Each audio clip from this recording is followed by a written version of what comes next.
Hi everyone, this is Lee here. In this video we're going to go over electric fields caused by multiple charges. Let's begin. So before we start, let's do a quick little recap on electric fields caused by a singular charge. So by now you should hopefully know how to draw electric fields for both positive and negative charges. So I'm just going to create a electric field created by a positive charge here with just a very light field density. Okay, nothing too much.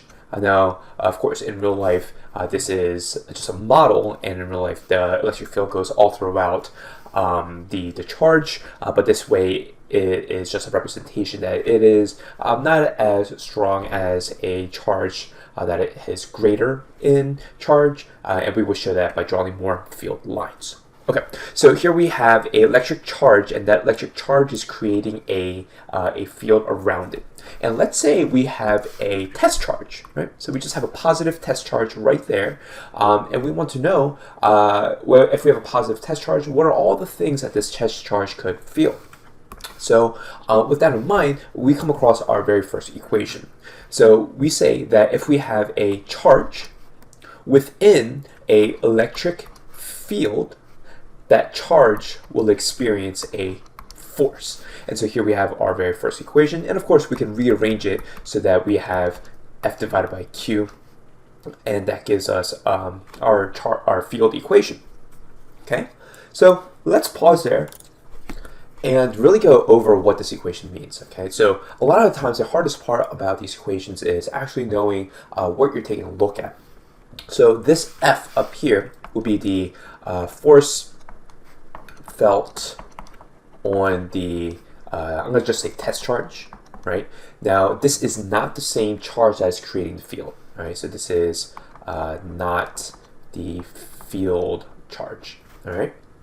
Down here, this is the charge within the field.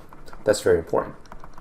If you remember back from the Newtonian the dynamics unit, one of the things that we talked about is that you can't really exert a force on yourself. You can't have a net force on yourself, and this is where the whole idea comes into play, right? So if a charge is creating a field, right, that charge can experience a force from the field that it created. I'll say that again. If a charge is creating a field, that charge can experience a force from the same field that it created. It has to come from something else. And that's what this equation is trying to demonstrate here. We must have some other charge within the field, and that charge will experience a force. In this case, we just call that charge a quote-unquote test charge. All right? So if we take a look at Coulomb's law, which is KQ, so we have Q1 and Q2 all divided by R squared. With this equation, we can actually determine the electric field equation as well. So what I'm going to do is I'm going to substitute in the equation from up here, F is equal to EQ, into the Coulomb's law equation down here. All right. So instead of saying F, I'm going to write EQ is equal to KQ1 Q2 over R squared. Now, I'm going to pause right there because I want us to really think about what Q is this Q talking about. Okay, so usually Q1 is creating the field.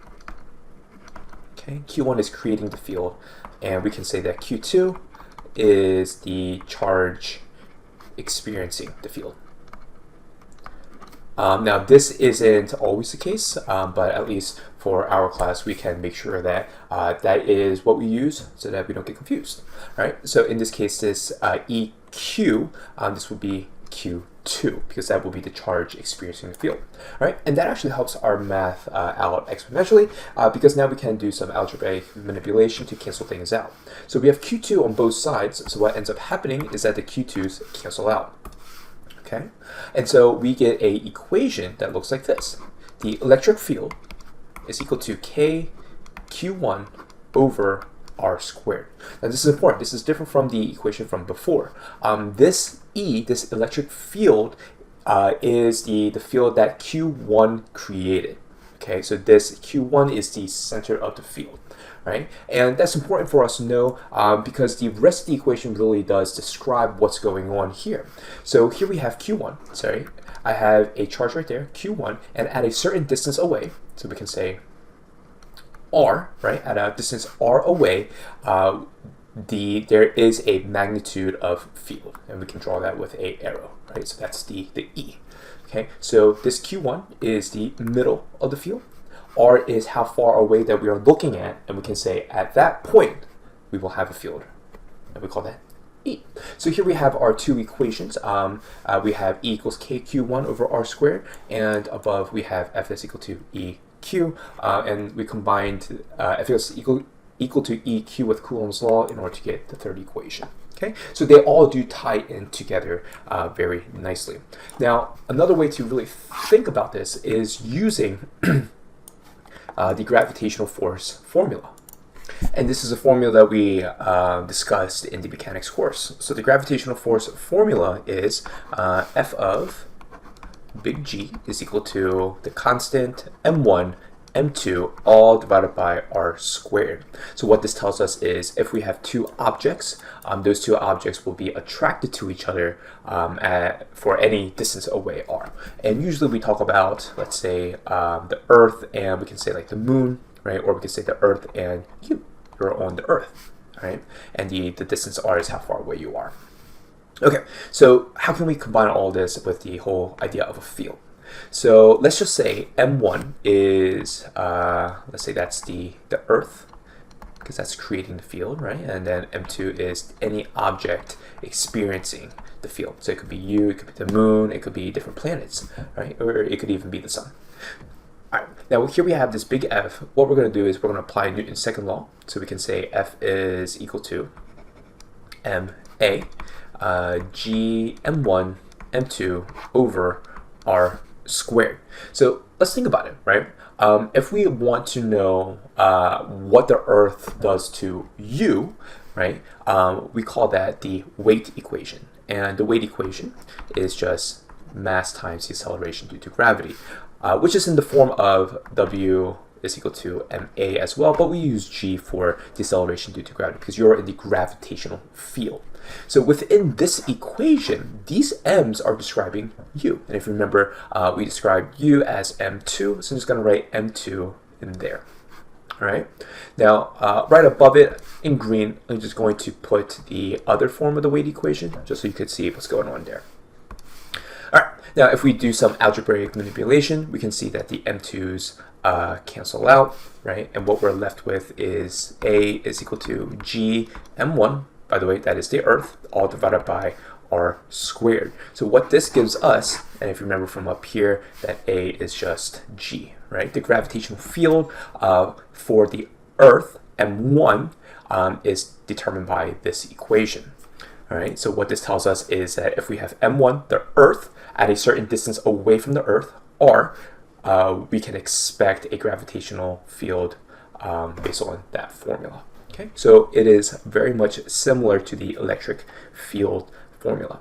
All right, but what about these things called dipoles, right? So if we have multiple charges, so before we begin, I'm just going to do a quick little dipole. All right, so we have a positive charge and a negative charge. And if you remember, I'm going to do my positive field first. I'm just going to do 4 fields first, and then I'm going to do my negative fields. All right, so we have a negative, negative, negative, negative, right? And so when the two charges are within the same area or a relatively close area, the fields, they kind of like line up. And so what we end up getting, I'll do this in a different color, is we get a resultant field that kind of looks like this.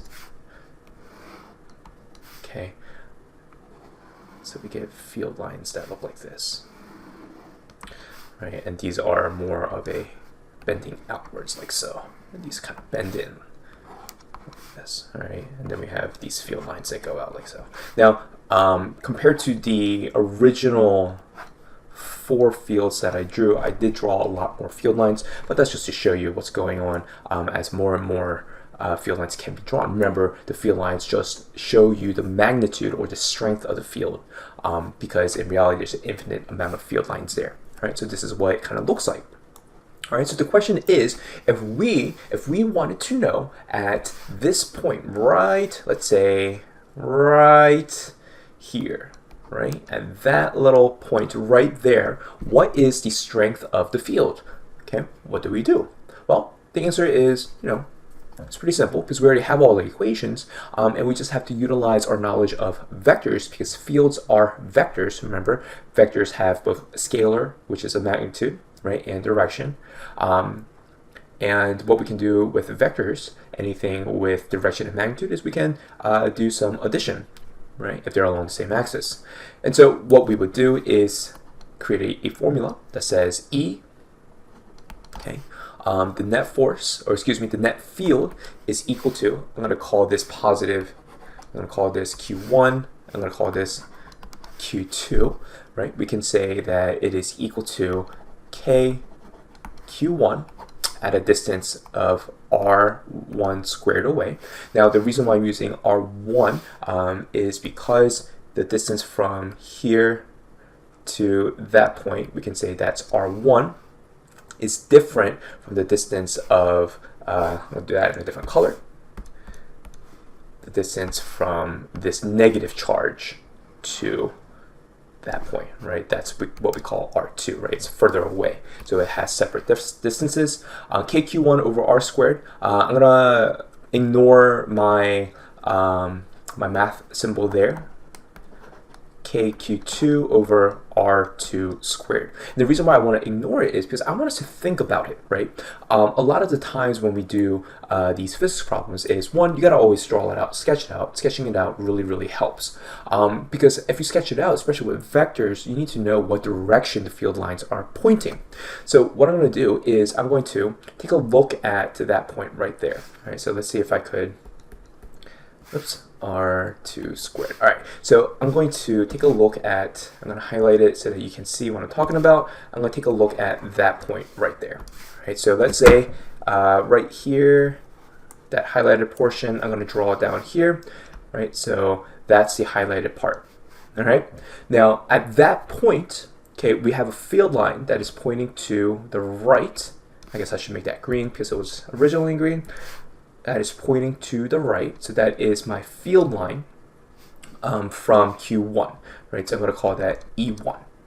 And then at that point, we also have a field line from the negative charge. And remember, negative charges, they have field lines that point towards the negative charges. So it also has a field line going to the right. I'm going to call that E2. And the reason why I'm drawing it a little bit smaller is because it's a little bit further away. I'm just trying to emphasize that the vector lines are, or can be, different in size.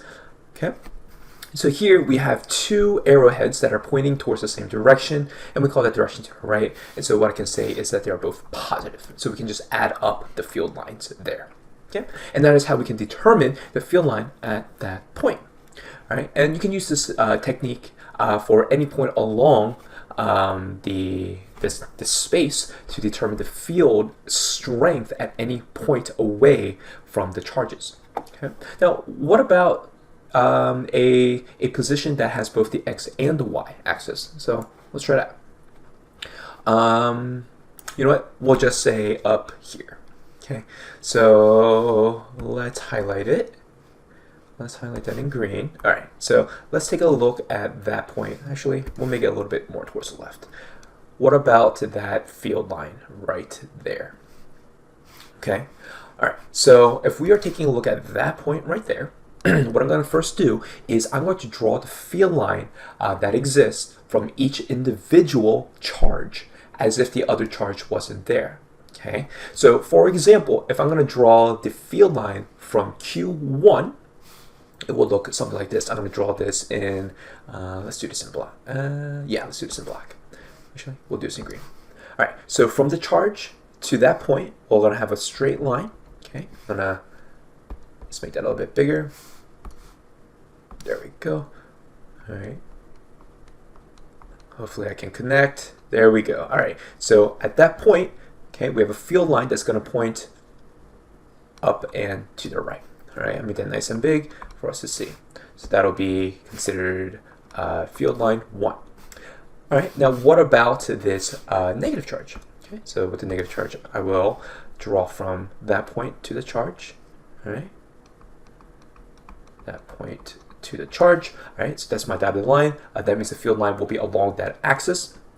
So what that means is because it's a negative charge, the field line will be pointing away, or excuse me, it'll point towards or inwards of Q2. Okay, it'll go inwards towards Q2. All right, so we have these two field lines. All right, and what that means is that the two field lines, they'll add up together in order to create a overall field line, and that overall field line we already drew in red, but I will redraw it again.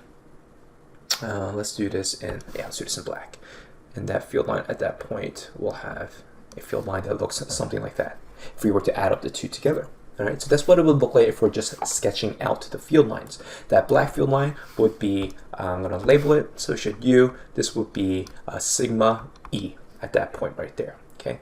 It's the combined field lines from E1 and, oh, I didn't label this, but this one would be considered to be E2. So what about the math, right?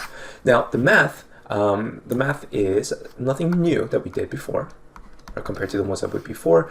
It'll be simply the sum of the field lines, okay, from both of the charges. Now, here's a little twist. We can see that E1 and E2 are both at an angle. So what I'm going to do is I'm going to redraw that field line down here so that I can show you how to break down the components. All right. So here we have that point, that green highlighted point, and let's do E1 first.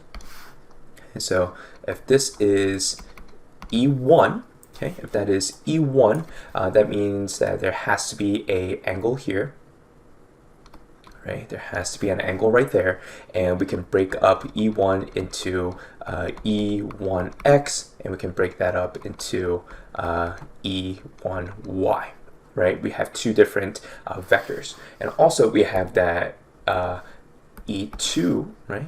We have that E2. I'm just going to draw this a little bit bigger.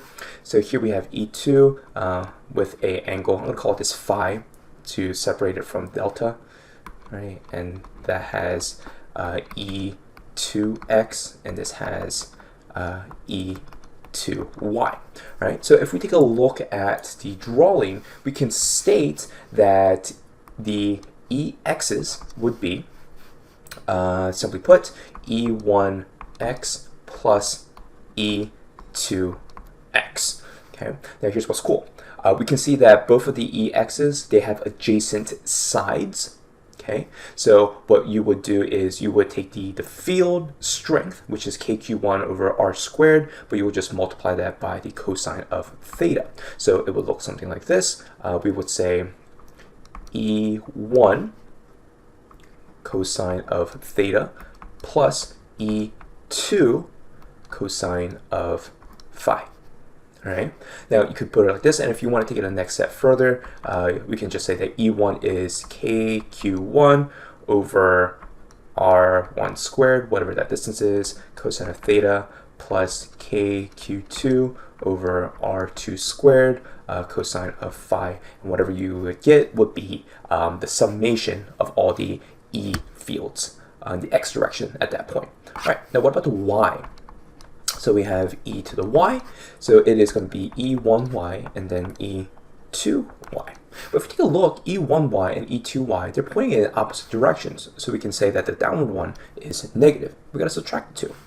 Okay, and in the next step, we just take a look at the angles, and we see that both e1y and e2y are opposite of the given angles. So whenever it is opposite, we say that it is the sine. All right, so we say e1 sine theta minus e2 sine of phi. All right, and once again, we can take that another extra step if you would like. R1 squared sine theta minus kq2 over R2 squared sine of phi. All right, and that will give you the summation in the y direction. However, we can't just end that there, because now we just have two components. We have a summation of the x and the summation of the y for the E fields. And of course, the very last thing that we have to do is the Pythagorean theorem. So the overall net field is equal to the net field squared plus the x field squared plus the y field squared. Okay, and all we gotta do at the end is take the square root, just like good old Pythagoras told us. All right, so that's how you figure out the E field at a point that has both x and the y components. All right.